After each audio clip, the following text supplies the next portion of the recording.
ज़्यादातर लोग सोचते हैं सीनियर एमएल इंजीनियर्स मतलब बस ज़्यादा एल्गोरिदम्स या उनकी मैथ स्ट्रांग होती होगी, पर सच्चाई ये है कि यही सोच ज़्यादातर एमएल इंजीनियर्स को एवरेज ही रखती है। क्योंकि रियल डिफरेंस नॉलेज का नहीं होता, डिफरेंस होता है सोचने के तरीके में, सिस्टम्स के बारे में अनसर्टेनिटी के साथ और रिस्पॉन्सिबिलिटी के साथ समझने में।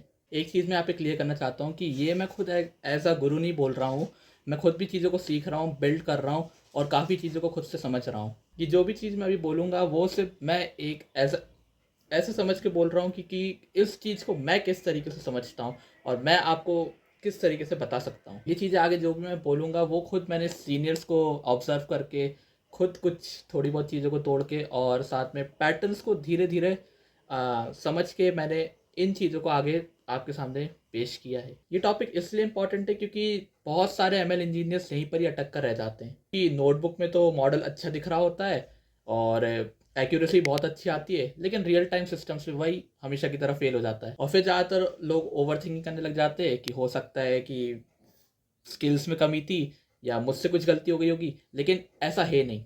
लेकिन अगर सही बताऊं तो प्रॉब्लम स्किल्स की नहीं होती है, प्रॉब्लम होती है कि आप काम को किस तरीके से समझ रहे हैं। सबसे पहला डिफरेंस जो मैंने अभी तक नोटिस किया है वो है कि एवरेज एमएल इंजीनियर्स मॉडल्स के बारे में ज़्यादा सोचते हैं, सीनियर एमएल इंजीनियर्स सिस्टम के बारे में सोचते हैं। मॉडल सिर्फ एक पार्ट होता है, सिस्टम में होते हैं रियल वर्ल्ड के मैसी डेटा, अनलप्शन जो चुपचाप टूट जाती हैं, एज केसेस जो प्लान में नहीं थे और ह्यूमंस जो आउटपुट पे रिएक्ट करते हैं। मुझे ये तब समझ में आया जब मॉडल अक्सर लाउडली फेल नहीं करता, सिस्टम क्वाइटली करता है। यहीं पर ज़्यादातर लोग सोचना बंद कर देते हैं। एवरेज इंजीनियर्स मैट्रिक्स के पीछे भागते हैं, सीनियर इंजीनियर्स पूछते हैं ये मैट्रिक्स एक्चुअली रिप्रेजेंट क्या करता है। मैं अगर इस चीज़ के बारे में आपको सोच के बताऊं तो एक्यूरेसी एक प्रॉक्सी है और प्रॉक्सी लीक करती हैं। रियल वर्ल्ड को आपकी वैलिडेशन एक्यूरेसी से फ़र्क नहीं पड़ता।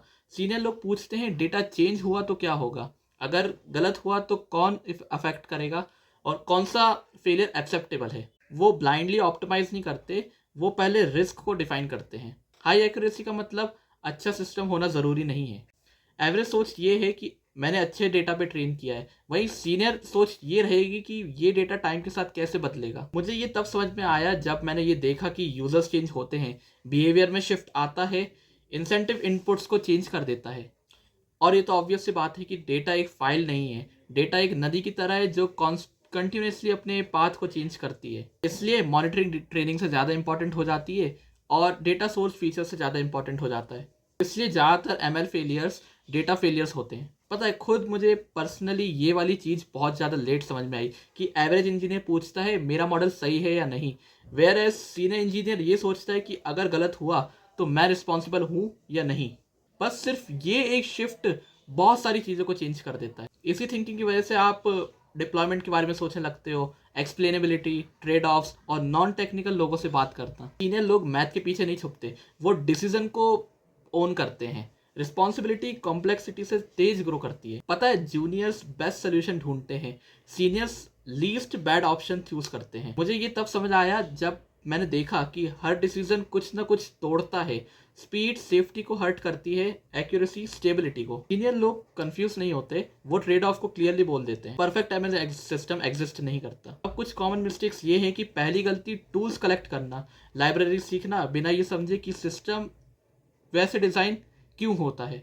दूसरी गलती नोटबुक कंफर्ट, लोकल पे काम किया और सोच लिया काम खत्म, पर प्रोडक्शन कंजप्शन को माफ नहीं करता है। तीसरी गलती मैट्रिक्स का भगवान बनना, जैसे नंबर्स ऑप्टिमाइज करना बिना इम्पैक्ट समझे। मैट्रिक्स थिंकिंग के रिप्लेसमेंट नहीं होते। चौथी गलती एम्बिग्यूइटी से भागना, एमएल नेचुरली अनसर्टेन होता है, सीनियर लोग अनसर्टेनिटी को हटाते नहीं है, उसके अराउंड उसको डिजाइन करते हैं। पांचवी गलती बहुत जल्दी ओवर कॉन्फिडेंट हो जाना, समझने से पहले ज़्यादा बोल देना और काम प्रेसिशन ज़्यादा लंबी चलती है। बात करते हैं कुछ ऐसे डायरेक्शंस की जिनको खुद पर्सनली मैं फॉलो करता हूँ और मैं भी आपको यही सजेस्ट करूँगा कि अगर आप इनको फॉलो करोगे तो आप एक सीनियर एमएल इंजीनियर की तरह सोचने में ज़्यादा अच्छी तरीके से महारत हासिल कर सकते हैं। सबसे पहले एडवाइस जो मेरे को सबसे ज़्यादा अच्छी लगती है वो है सक्सेस से ज़्यादा फेलियर केसेस के बारे में पढ़ना, जो आपको ये ये सोचने में मजबूर करेगी कि आप किस तरीके से आगे की प्रॉब्लम्स को टैकल कर सकते हैं। और सबसे बड़ी अच्छी एडवाइस ये होगी कि आप अपने मॉडल को किसी एक नॉन टेक्निकल बंदे को समझाने की कोशिश करो, जिससे आपकी एक्सप्लेनेशन ज़्यादा अच्छी बढ़ेगी। और अगर आप उसको एक नॉन टेक्निकल बंदे को अगर ईजिली एक्सप्लेन कर सकते हो तो इससे अच्छी बात तो कुछ हो ही नहीं सकती, क्योंकि इससे पता चलता है कि आपकी अंडरस्टैंडिंग क्लियर है। ये पहले ही पूछ लेना कि अगर गलत हुआ तो क्या टूटेगा। डेटा पाइपलाइन को सीरियस लो और क्लेवर बनने से ज़्यादा क्लियर बनने की कोशिश करो। मेरे लिए पर्सनली सीनियर एमएल इंजीनियर बनना ब्रिलियंस का गेम नहीं है, वो गेम है डिसिप्लिन का, जजमेंट का और रिस्ट्रेंट का। ये एकेडमिक एमएल के पास कम, क्लियर थिंकिंग इंजीनियरिंग के पास ज़्यादा है। एक्सपेरिमेंट से कम, रिस्पॉन्सिबिलिटी की तरफ ज़्यादा।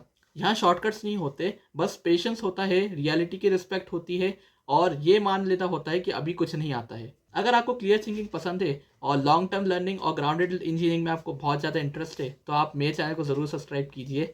मैं machine learning, artificial intelligence, data science, ML ops, database management system, data structure and algorithm और भी बहुत सारी चीज़ों पे वीडियोस लाता रहता हूँ, तो आप ज़रूर उसको चेकआउट कीजिए। और मैं मिलता हूँ आपको अगली वीडियो में, तब तक के लिए वंदे मातरम।